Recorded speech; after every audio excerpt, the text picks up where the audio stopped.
beneficial to get this time off? Is there challenges to it? Just No, we're taking it, and you need it in any set of playoff circumstances. But we ran 12 hard games, really physical, and a lot of travel in there. So, it's a flight day, so that's not really a day off because you get home about 3, and then between medical and the coaches, everybody's in except for you just don't skate. So you get back on the ice today. So the challenges are good challenges, right? You've got it's almost the same setup as the start from our regular season push that was so heavy with that schedule. Then we needed those 4 or 5 days before the Boston series, so it schedules out just about the same. Everyone, and you talked about just how fun this group has been all year long. Obviously today everyone's saying that it's the most fun they've ever had. Is it even a different level now? I'm just curious, like how the mood of the room is kind of ebbed and flowed throughout the season. With the way you said they've been pretty steady. Playoffs are a completely different thing, and in series you can enjoy your day, but there's that tension that you carry. And then in between series is a place where that pressure comes off quite a bit. So it's a different kind of. You're at a point now, you take them over for practice, you go 30 minutes, they go, you're not barking at anybody, you don't need to, right? They're getting up and down the ice, they're having fun. They're in that in-between, we know what's coming, so it's a light day. Hey, Paul. Looking ahead to Carolina, Chucky was just telling us that that's a team that feels like they almost throw your game back at you, where they try to capitalize when you open up. Is it kind of almost like facing a mirror image at this point, the way you guys have been playing in the playoffs? Be very, very similar. So those would be, I'd put Boston in here too, but probably even analytically the 2 best forechecking teams in the eastern side. Instead of making it a relative statement, 2 teams where their strength is their forecheck, and then the next thing that they always talk about, it's the same way, is their gap, right? They defend incredibly hard gap game. So there'll be a lot of similarities in intent of how we want to play the game, for sure.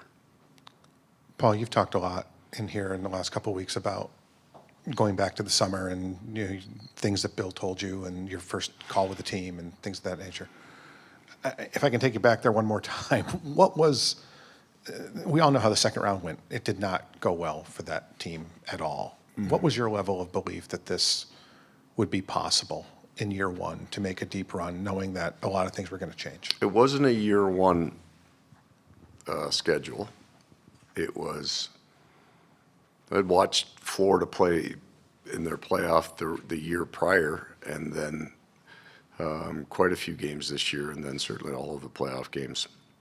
The idea was this: Bill thought, prior to hiring me, that they had to change their style of game, and then he also knew, I don't know what the numbers, depending on whether you count Declare in or out of the lineup for the better part of the year, there's 6 to 7 guys that are going to be missing. There's a big chunk of skill in there that left the team, so we're not going to look as skilled as we did last year, and then we needed to manage that. There was going to be some adversity, and the expectations are you have 122 points. Well, 123 is the only way you have a better season. So that was the idea of the adversity, and it's kind of the perfect time, though. Like, that's the time to change when you've got some difficulties coming, because if you brought the exact same team back and you had 122 points, you say, we got to clean up our playoffs a little bit, and then you wouldn't really change anything. But the change was coming prior to the puck dropping this season, and we dealt with it. I mean, that's all the players, though, because at any point in time, if it had gotten to the point that it was too hard for them, they just wouldn't have been able to do it. So that doesn't change how hard it was. It's just they were willing. They've always been willing from the first 5 days of training camp, which were brutal on them. They just stayed in the fight, and they decided not to quit and not to give in. And that idea of that event happened 5 or 6 times in the regular season, and they never quit. Since we're on that a little, you always talk about you were fishing. What were you fishing for? I'm just curious. Fill out the whole story. Whatever a light. But where were you down here? No, it was in Lake of the Woods, up in. It's a place that borders Manitoba, Ontario, and Minnesota. It's a huge lake up there, and we got a spot up there. So, looking for walleye for the most part. That wasn't my question. That's a My- U.S. I think pickerel if you're Canadian. Going back to Carolina, obviously, is a storyline here. But I'm more curious, when you left, coaching, it seemed like for good after, and when before you came here. And I'm just curious, were you done, and were you surprised when I you was had the good. I don't know the word. I wouldn't have said Okay, that I was done. done. I was just good. I had contact from a couple teams in the NHL that were looking for coaches, and there was no fit there in my mind. Nothing to get excited about. Good teams. It had nothing to do with them. It was me.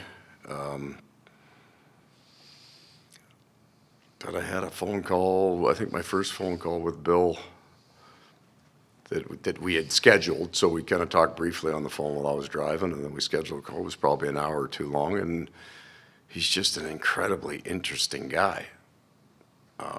Very, very bright. Really good understanding of where he was at with the team, what he was trying to do. And then it truly snowballed. So I don't know that I came down here. I guess it was a job interview. It was more like a meeting. When I come down, we'll talk about it, kind of thing. And then spent about the first 5 hours. The first one was when I landed and went to his place. Just talk hockey for 5 hours. That part. The next day was 10 hours. And I was, pardon the pun, I was hooked. Yeah, I mean, he's just an interesting guy, and I thought, this is something that I could be passionate about. Because at the end of the day, it's job performance for me too, right? Like I want to feel like I'm adding something, doing something, excited about it. You don't just want a job. You don't want just like make the team as a player. You want to be a good player. You want to be a part of a team that you feel like you're adding something. And when I was done talking to Bill, I thought, this is something I could get really excited about. It's going to be really, really hard, but that's kind of part of it too, right? It's a big part of it. So, Were you interviewing him as much as he was interviewing you? And then you turned down a yeah, couple jobs. I guess you could apply those words, but it's not fair because we were just getting to know each other. That's a more honest way. Like I would say that I would agree to you using the word interviewing if I was looking for a job. And I wasn't looking for a job, but I found a interesting place.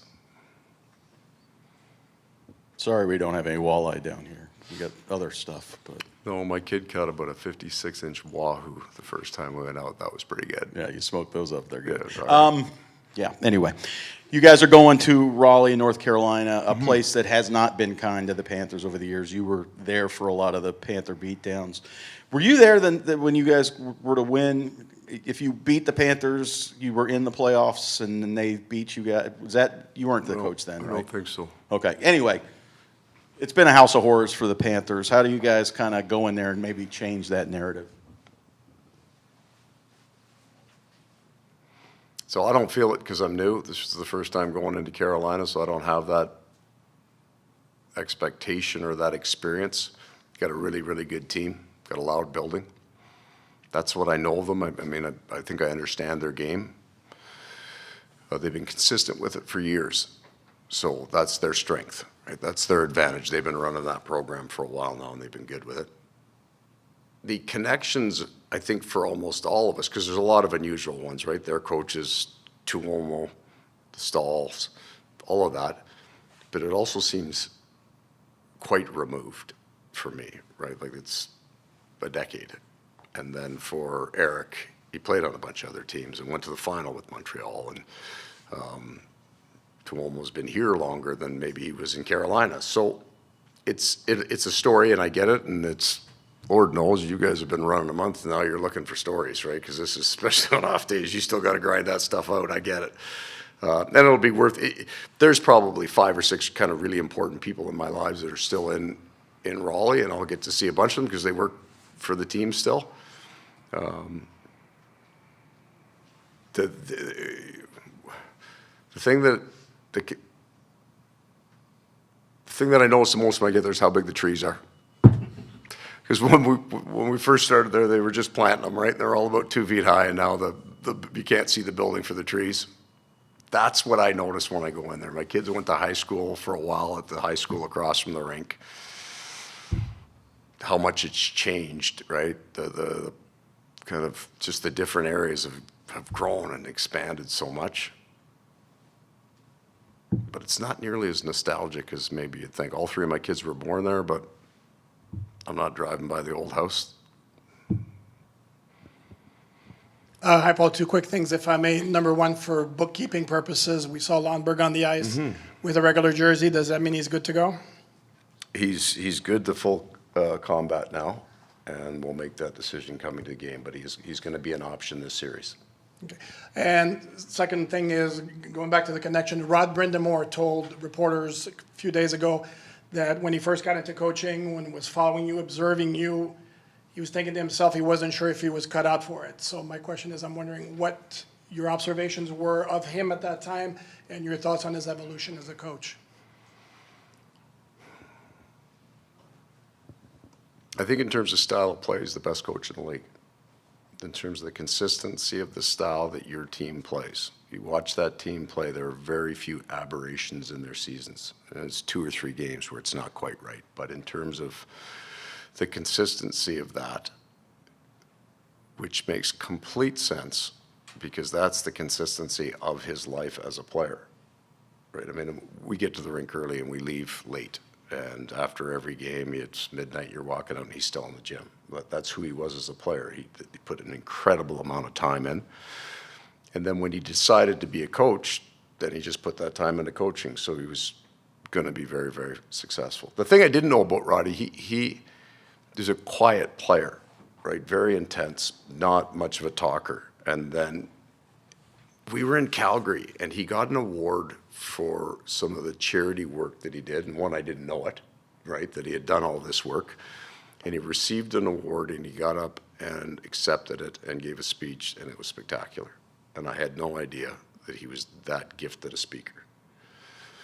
So public speaking is part of the job. So you knew he knew the hockey from his entire career. He had the work ethic, absolutely, but being able to communicate an idea is important, and he's really good at it.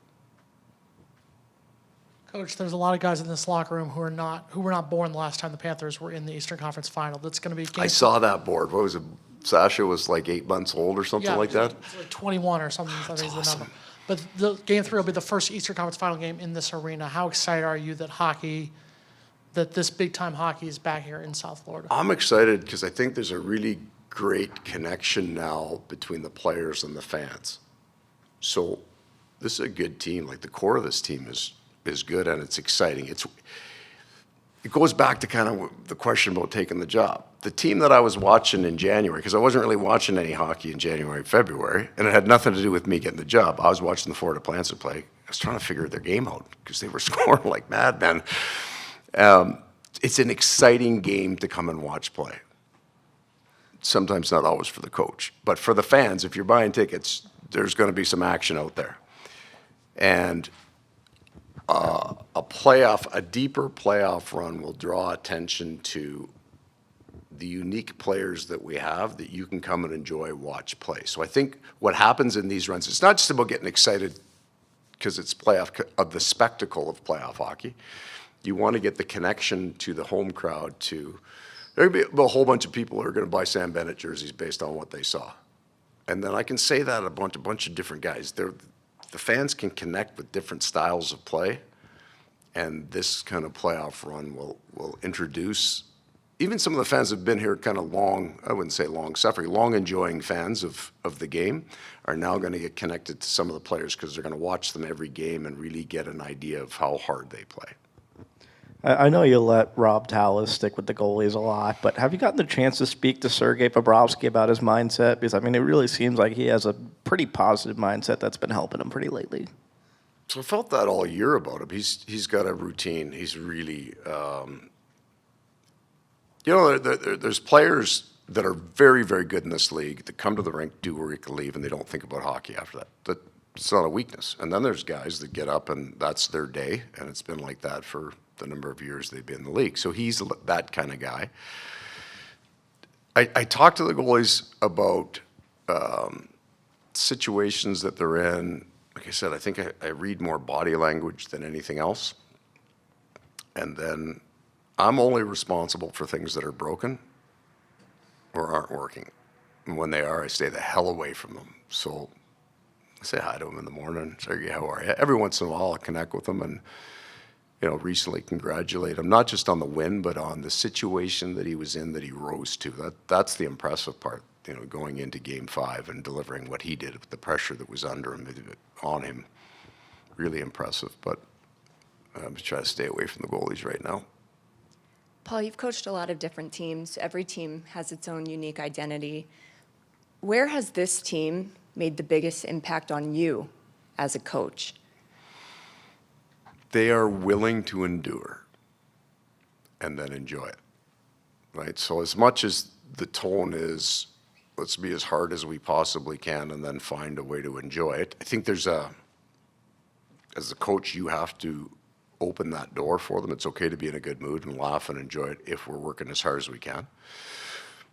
And then they set the level of that. So if you got to go back in and tell your team, hey, you guys are having too much fun here and you're not working hard enough, then it's a tug of war, right? But if they'll set that level where you're kind of on the ice watching practice and say, oh yeah, these guys are going today. So then you can laugh with the guy in line. The players have to see the coaches have fun too. They do, right? We can't be asses every day, right? You get tired of that. So the impact on them is we kind of came in and talked about our compete level, how hard we play, how hard we are. And then they just took that to a whole new level so we can all be in a good mood.